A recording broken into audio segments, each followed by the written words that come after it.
Hey friend, Roger Christopherson here again with another first listen review, and the one I'm about to babble about today is one that I didn't know it was going to be an official release. I actually got this 2 or 3 weeks ago, and I honestly don't remember how I even acquired this one, but I had it and I was like, yeah, that's a really cool thing I would be very interested in. I'm going to check it out and listen to it. And I didn't do it until a couple days ago when I noticed that this was actually going to be officially released. And I'm like, oh, I should probably go check that out because I really like Gregg Allman.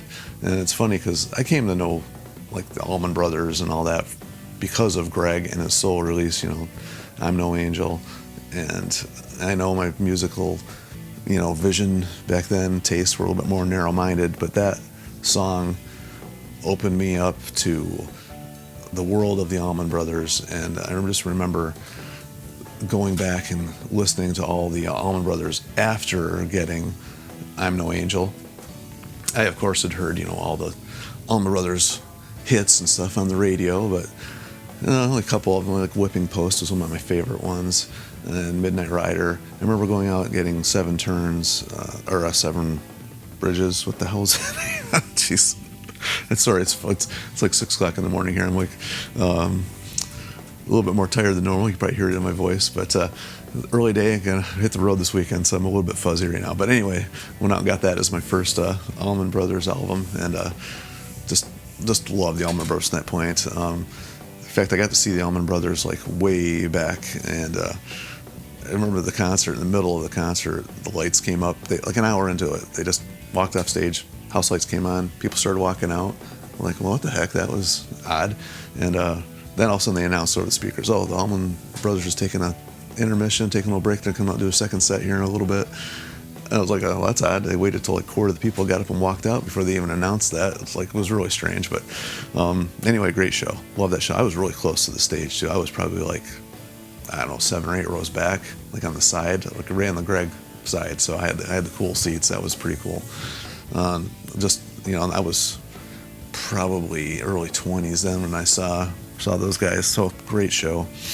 Gregg killed it. That's back when they had Dickie was still in the band back then, so I got lucky. But anyway, back to this. This is just the Gregg Allman version of the band himself. I'm trying to think, who did he have in here? We had Gregg on vocals and organ. We had Danny Toller on lead guitar, his brother Frankie on drums, Greg Voorhees on bass, Bruce Wabo on rhythm guitar, got percussionist Chaz Trippey, and Tim Heading on keyboard. So not really familiar with any of those guys, quite honestly, but they did a pretty good job with the Allman Brothers stuff that they did on this album. There was a lot of Allman Brothers songs on this album compared to the other stuff I'd heard of the Gregg Allman Band solo. I just found that to be a little bit odd when I listened to this. I'm like, well, I've heard some other, I don't have a whole lot of Gregg Allman solo stuff, bootlegs anyway, but stuff I had heard had been mainly just his solo stuff, and I just thought it was odd. You play thousands upon thousands of Allman Brothers concerts, so why would you want to go out and do Allman Brothers songs when you have the opportunity to do your own stuff? But he did, so I don't know if this is a special concert. It's only 12 songs. I don't know if this is for a special event or something, but anyway, it's called, I said it's early. It's called One Night in D.C., May 15th, 1984. And so I don't know. Like I said, I don't know if that was a special event that they were doing this for, and or what. But it starts out with the Allman Brothers songs "Dreams," and then it does some other mixed bag of stuff here. We got "Sweet Feelin'," "Hotlanta," "Yours for the Asking," "Need Your Love So Bad," "Trouble No More," Matthew's Arrival. Then we got the Melissa, which huge Allman song. Midnight Rider, which I already mentioned, Faces Without Names, Statesboro Blues, which is, I can't say that. Huge Allman Brothers song, everybody knows that one. Then they do the band introduction, and then One Way Out ends the show.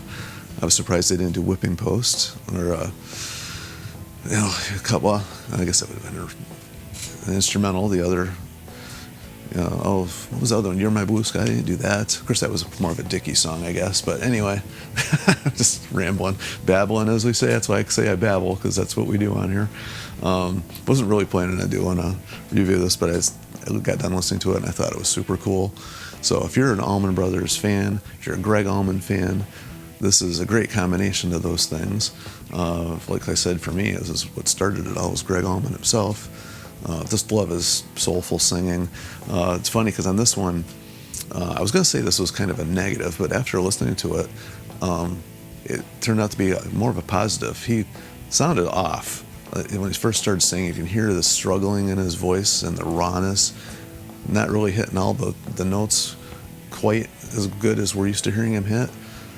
But, sometimes when that happens, and this is the thing I love about live albums, some people don't like this, I love it. When you hear that rawness, you hear the road weariness in their voice, especially with Gregg, or their playing is a little bit more raw, but it's got more feeling to it, and you hear him just going for the notes, even though he knows and he's not going to quite get there, doing it anyway, and it just gives way more passion and feeling to the performance. And I heard that quite a few times in here, and he just went for it, just did it, and I don't know, for me that just made it all the more special. So maybe I'm odd, but I kind of like that. I thought these guys did a great interpretation of the Allman Brothers songs. Obviously, not all the guitar work is all there because it's a smaller band, less guitars, less drums. They do have a percussionist, they only have one drummer. And did great with the songs that they did of the Allmans. I don't know, like I said, I don't know what's going on with they didn't do, of course I don't remember what year that one came out. I was going to say, they didn't do I'm No Angel, but I think this might have been before that. I actually don't remember what year that came out. I'm really bad with the years. Years are like my weakness. That's like my kryptonite is the years of stuff. I always get very confused with what year stuff came out. So anyway, I guess that's enough babbling about this one because that's really about all I'm doing at this point. But feel free to leave any comments or cool Allman Brothers stories you want. As always, I think if you're an Allman Brothers fan or a Gregg Allman fan, this is going to be perfect for you. The recording quality is really good. It's not like somebody standing in the audience with a cassette recorder recording. This sounds like an off-the-board recording. Really good quality, and just a really good performance. And so I think you're going to like it either way. And obviously we're not going to get more studio stuff, so it's going to be more archival and bootleg releases I think we're going to get from this point. But until then, like I said, like, share, and subscribe to Keep This Music Alive, because until they do that, this is what we got. So until then, we'll see you.